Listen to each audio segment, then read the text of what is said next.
Le groupe socialiste et républicain.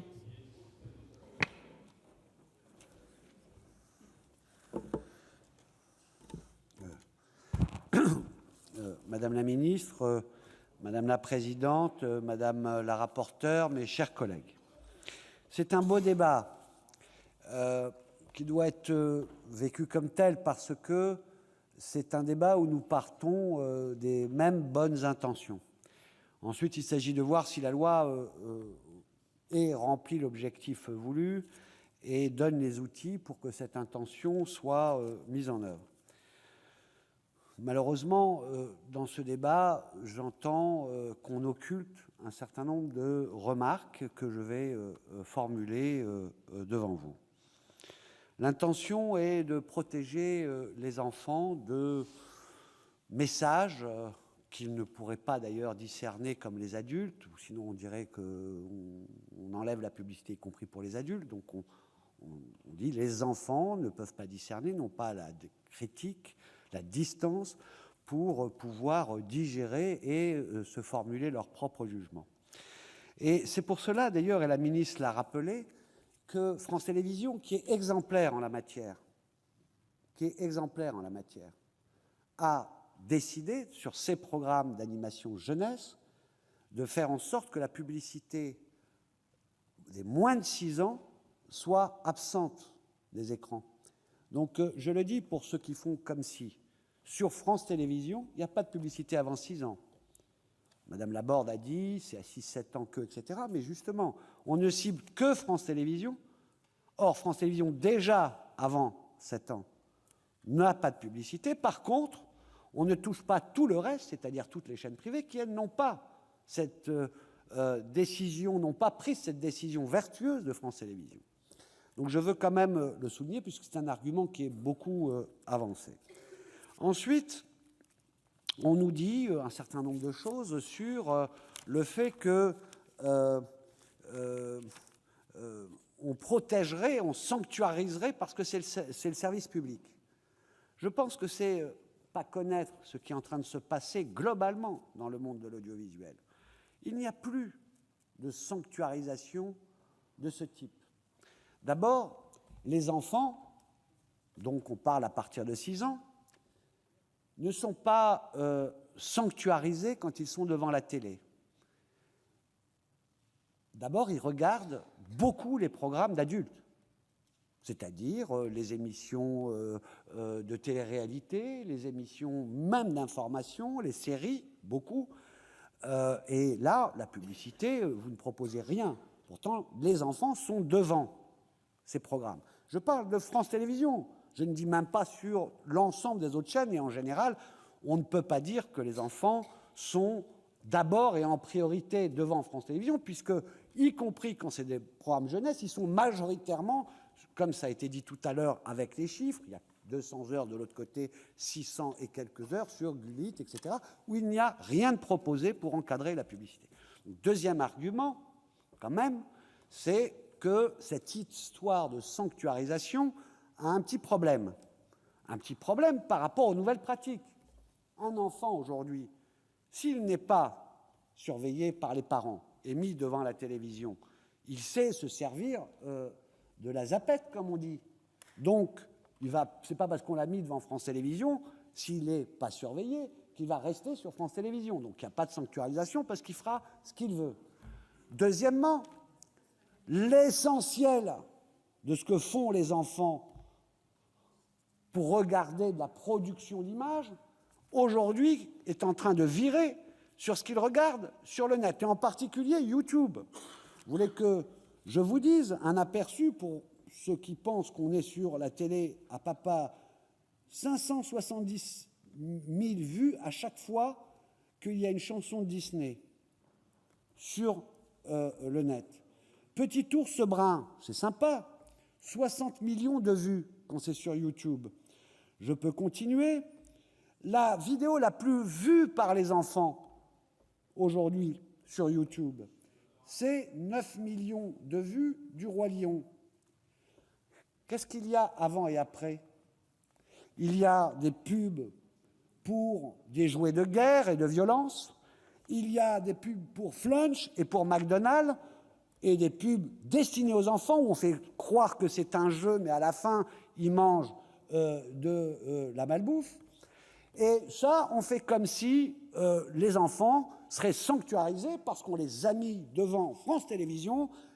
Je vais même vous dire que la pratique, inquiétante, mais elle est là. Elle est là, parce que moi, là, je suis dans le concret. C'est qu'on les met devant un téléviseur sanctuarisé, France Télévisions, il n'y a pas de publicité jeunesse, mais en même temps, et vous le savez, ils regardent leur tablette, et ils sont sur YouTube, et ils ont les messages destinés à la jeunesse, qui sont aucun contrôle sur le net, aucun contrôle. Je ne dis pas que c'était facile dans une loi de faire en sorte qu'il y ait du contrôle, puisque le CSA ne contrôle pas le net, et c'est un de nos problèmes. En général, c'est un problème général qu'il faudra poser. Comment, alors qu'il y a une mutation technologique fantastique et que nous avons des principes sur l'audiovisuel avec un CSA qui regarde, qui réglemente, qui peut sanctionner et qui donc moralise, il y a un espace à côté qui va devenir majoritaire pour ce qui est de la consommation d'images, où il n'y a absolument aucune règle, aucune règle. Donc la sanctuarisation commence à battre un peu de l'aile, et je ne crois pas à la sanctuarisation. Je crois au fait que, ou on met tout le monde à égalité, ou alors il y a des effets d'aubaine et des effets pervers. Or, et je donne rendez-vous, parce que je pense que dans ce débat, il faut tous être humbles, avoir ces arguments, et en même temps se dire peut-être que par l'expérience, on va tous apprendre quelque chose. Le fait de croire que c'est un avantage compétitif, on verra si les émissions d'animation jeunesse de France Télévisions, qui s'ils ont un avantage compétitif parce que les familles seront tellement sécurisées qu'elles vont mettre tous les enfants que sur France Télévisions et pas sur les autres télévisions et sur les autres animations, c'est ça l'avantage compétitif.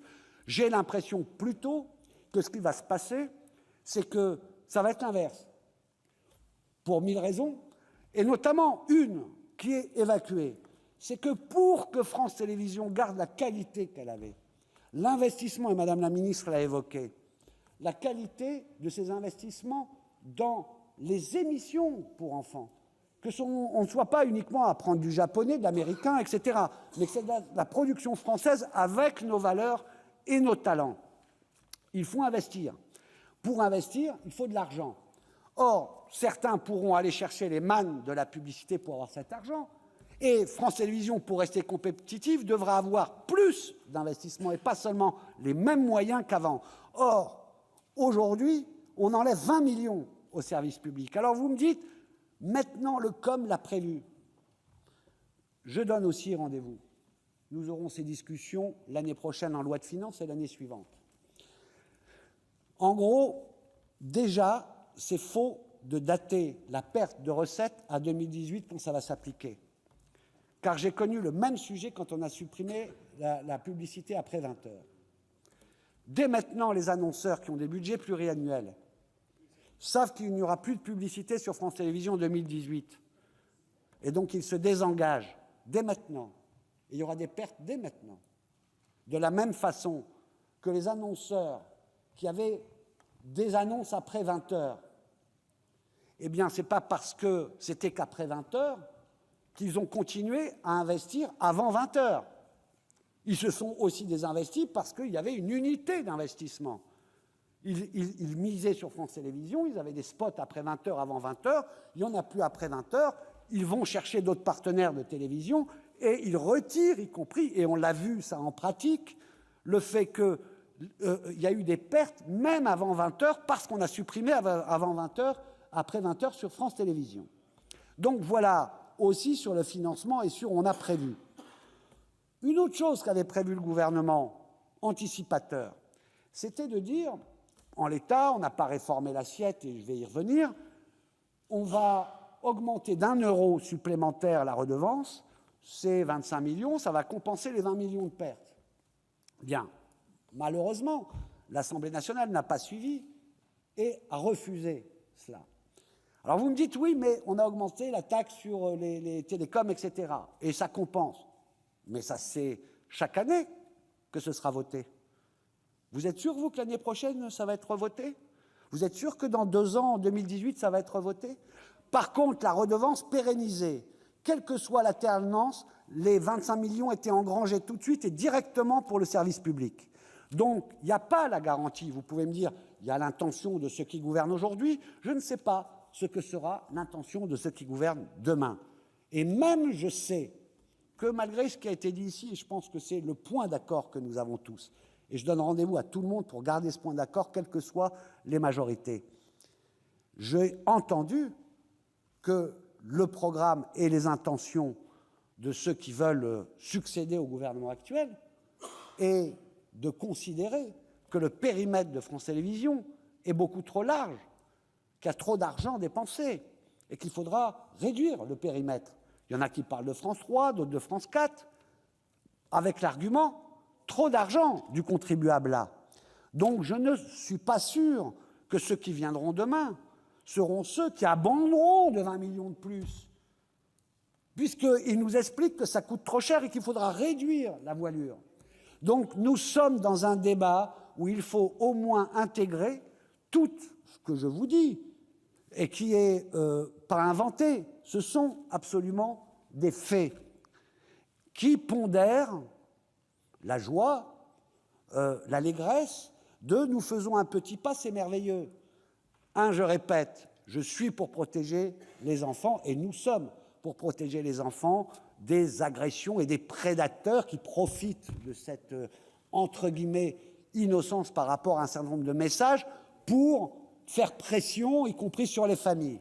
Mais je le répète, il n'y a pas de règle et de loi qui va empêcher ça. Or, l'éducation et la moralisation de l'audiovisuel en général, l'éducation des enfants, des familles et de l'audiovisuel en général. Parce que, comme c'est comme ça, eh bien, si ce n'est pas sur France Télévisions, ce sera ailleurs. Et si on croit qu'on a sanctuarisé le service public en faisant ça, on a tort, d'autant que déjà le service public lui-même, très vertueux, s'est prémuni, puisque avant 6 ans, il n'y a pas de pub pour les enfants. Et quand il y a de la pub, il y a l'autorité de contrôle, j'ai oublié le terme exact, qui, en amont des spots publicitaires, voit si les chartes sont respectées, obésité, etc., que le CSA est aussi là pour contrôler, et que des chartes avec l'ensemble des professionnels sont données pour aussi faire des messages de prévention, et pas seulement pour que dans les publicités, il n'y ait pas tout et n'importe quoi. Donc, voilà, c'est comme ça. Alors on me dit, mais pardonnez-moi, ces derniers temps, ça n'est pas un argument d'autorité. Les Français pensent à 87%. Il y a eu une consultation des Français? Non, donc c'est un sondage. D'accord? Donc moi, ça y est, je crois que vous devriez tous arrêter, si vous voulez que la politique et le débat public aient encore un sens, de dire les Français quand c'est un sondage. Je crois que ce qui se passe dans le monde, les prévisions des sondages, encore en France dernièrement, ne sont pas complètement la science. Quand la question est posée aux familles, est-ce que vous voulez qu'on protège les enfants de la publicité sur France Télévisions? Ils disent oui, mais ils n'ont pas dit non sur le privé. Ils veulent qu'on les protège. Voilà. Et moi aussi. Sauf que le problème, c'est de savoir si cette loi protège. Et est-ce que, si on leur avait posé la question, est-ce que vous voulez qu'on les protège sur l'ensemble, y compris les chaînes privées, ils auraient répondu oui aussi. Mais on ne leur a pas posé la question. Et je voudrais que ce ne soit pas un argument d'autorité, surtout quand le sondage est commandé par l'auteur de la loi.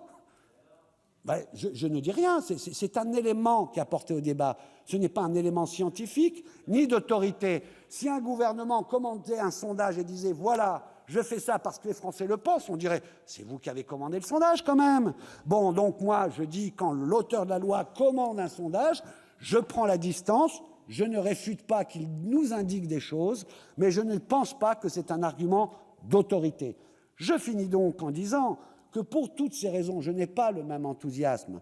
Mais comme je sais saluer les bonnes intentions, eh bien, la bonne intention de la rapporteure et de l'auteur de la loi, eh bien, fait que, avec toutes ces réserves, je ne vais pas être contre, mais et on va s'abstenir, mais avec l'idée et le rendez-vous qui est donné, parce que ce n'est pas une abstention passive, il faudra, d'ici 2018, quand ça va s'appliquer, qu'on garantisse les financements de France Télévisions et qu'on soit tous ensemble pour le faire. Et deuxièmement, qu'on améliore le dispositif et que d'ici 2018, on l'étende à l'ensemble des chaînes pour qu'il n'y ait absolument aucun désavantage et que ne soient pas, disons, encadrés, sanctionnés ceux qui sont les plus vertueux, c'est-à-dire le service public de l'audiovisuel. Merci. Merci, chers collègues. La parole à Madame Nicole Duranton pour le groupe Les Républicains.